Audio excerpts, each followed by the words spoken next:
This whole conversation just reminded me when I was at Newark Airport the other day. No, this will make sense. Did Megan Fox show up? No, you know the guy who checks your ID and like your boarding pass before you get in. He was like, "Oh yeah, I watch your videos. Like, good to see you or whatever." I was like, "Oh, cool, thanks." And then I like went in, and then he like got onto his break immediately, and then like walked back up to me and was like, "By the way, I have a question. I have a RTX 4090. What chip should I get?" Next up, we have a new Xbox handheld, sort of. So what I wrote here is actually a little different than that, but we can start with that, the ROG Ally, the ROG Xbox Ally. It's like, that's a whole, they just smash Xbox inside of an existing product, like ROG Xbox Ally. You just described the whole Microsoft strategy for the last decade. What if they did MacBook Xbox Pro? That would go nuts. That would go so hard. MK Xbox HD. So I haven't watched too much about the new ROG Xbox Ally X, but not only did they do it with the name, that's pretty much what the device is. Switch it Xbox is a ROG Ally X. Xbox 2. Nintendo Switch Xbox 5 2. has all three. Okay, continue, Andrew. I'm sorry. That's okay. They pretty much did it with the name and the actual console because it's an ROG Ally X, slightly upgraded, and the where you hold it is more like a real Xbox controller, including I believe on the Xbox Ally X, not the Xbox Ally, because there's two tiers of them. The higher tier has like the responsive triggers or whatever. Why I posted this though is actually a teaser that the Xbox CEO posted recently about their next gen consoles that a lot of people are speculating off of that I thought was pretty interesting. So the main thing they did was they were announcing they're continuing their partnership with AMD for new consoles. The X and S were already using AMD, so it's nothing that interesting in that sense. But in that, they said a couple of things. Well, first of all, they said they're also going to use the power of AI to enhance graphics. I think they're the last home console that's kind of like jumping on the AI bandwagon. I think we all expected that. Yeah, my Nintendo Switch 2 definitely has so much AI in it. All that AI. I mean, it has upscaling. DLSS. AI upscaling? It is AI upscaling. There's a makes lot of it companies AI? that would call that AI upscaling. It's all AI, AI, if you want baby. it to be. Oops, all AI. Yeah. But one of the main things they said is, one, she announced that they were going to be making the new chips to bring the next gen Xbox to your living room and to your hands, which kind of sounds like, since this just came out, maybe they're doing a first party handheld. Everyone's like, the Switch 2. We need a competitor. I mean, so PlayStation bad. did one, right? It was kind of that like streaming one. Yeah, the Portal. PlayStation Portal. Yeah. So I'm not totally sure about that. But then there was a statement. There's a statement at the end of the video that everybody is really speculating on. They said, delivering you an Xbox experience not locked to a single store or tied to one device. that's why we're working closely with the Windows team to ensure that Windows is the number one platform for gaming. A little weird, the Xbox CEO is saying Windows is the number one. They are owned by Microsoft. Yeah. I still think it's strange that Xbox is saying that.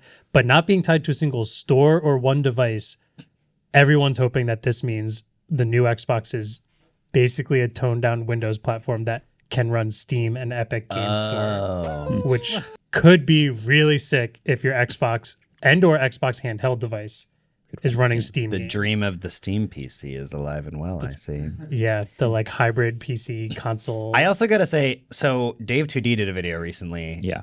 There was a Lenovo Legion handheld device that had originally run Windows, and it was not good. And then they released a Steam OS version that was much better. Like, it got a much higher frame rate and like cooled better and everything. And that was all because it was running Steam OS instead of Windows. And the whole thing was like, oh, Windows was the problem all along. So Banger title. This, yeah.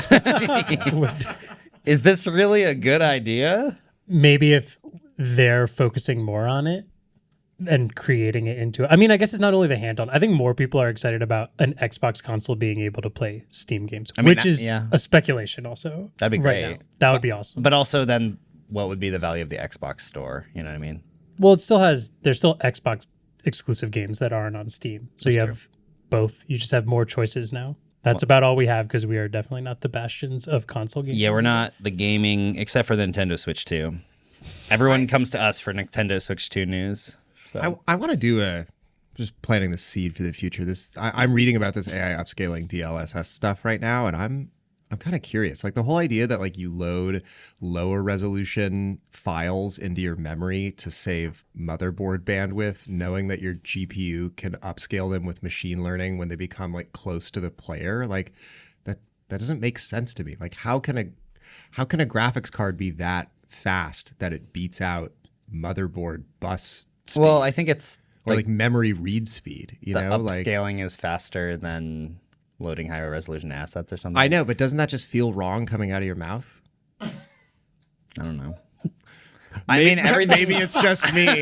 You either just I don't had think like the either most. of us know enough about this to like. You either just said say something yes or no. remarkable, or someone listening to this is like, "What an idiot!" No, I mean, I'm sure it is what an idiot, but at the same, like, just think about it. Like the idea that like as someone who has messed around with a bunch of these, I granted not on like a dedicated chip, but I've messed around with a bunch of these AI upscaling things, and they're not, they're not exactly lean. Again, I'm not doing it on a dedicated chip.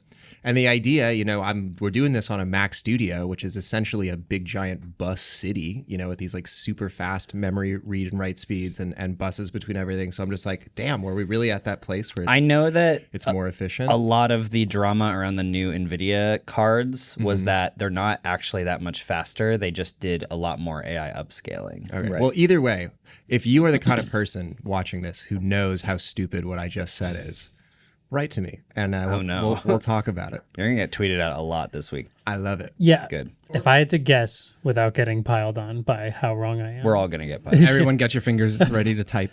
it's not that it's just, like one chip doing all of the upscaling. It's one chip that's using machine learning to help the already powerful graphics chip in that get to that point. It's not doing it all by itself. No, don't do that. That's What was that one? that's why. Okay. That's what's going to be lot at of my sound Twitter in a few days. This whole conversation just reminded me when I was at Newark Airport the other day. No, this will make sense. Did Megan Fox show up? No, the guy who checks your ID and like your boarding pass before you get in. He was like, "Oh yeah, I watch your videos. Like, good to see you or whatever." I was like, "Oh, cool, thanks." And then I like went in, and then he like got onto his break immediately, and then like walked back up to me and was like, "By the way, I have a question. I have a RTX 4090. What chip should I get?" I was like, I don't know. Like, what games? I don't know. There's too many answers to this question. And I just was like, I That's don't when know. you were like, Like, a my Macintosh. My plane leaves in 5 minutes. Yeah. And I was like unloading my bag onto the conveyor belt. Like, I don't know, man, whatever you want. Like I could tell in that moment, I was like, I do not, I am not giving a good There are answer multiple right now. dedicated channels for this. Yeah. Wait, is it an RTX 4090 good? Yeah. Yeah. Yeah. He said, what processor should I get? He's like, I have this card. What processor should I I have get? like the most sought after card Yeah. in the country right I was now. like What 15. I was processor like, should I honestly, get? man, Yeah. you're probably gonna be fine. You can't play should've City just been- Skylines with an old CPU though. You should have been like, "Oh, last year's card." Hey, thanks for watching this clip. I was an embarrassing age when you ever make enchiladas at home. Anyone here an enchilada maker? Oh, yeah. And one of the best, unless you're making it from scratch, one of the best store-bought enchilada sauces money can buy is the El Pato one, and it's the yellow thing that has the big duck on it. And I was an embarrassingly old age when I realized that El Pato is Spanish for the duck, and that is why there's a duck on that big amarillo can. So if you're gonna go home and make some enchiladas today and you don't have a food processor and don't want to roast chilies and make the sauce from scratch, I recommend, actually I'm not gonna give them unsolicited sponsorship, but I do recommend you go make some enchiladas. We'll see you next week where we talk about tech.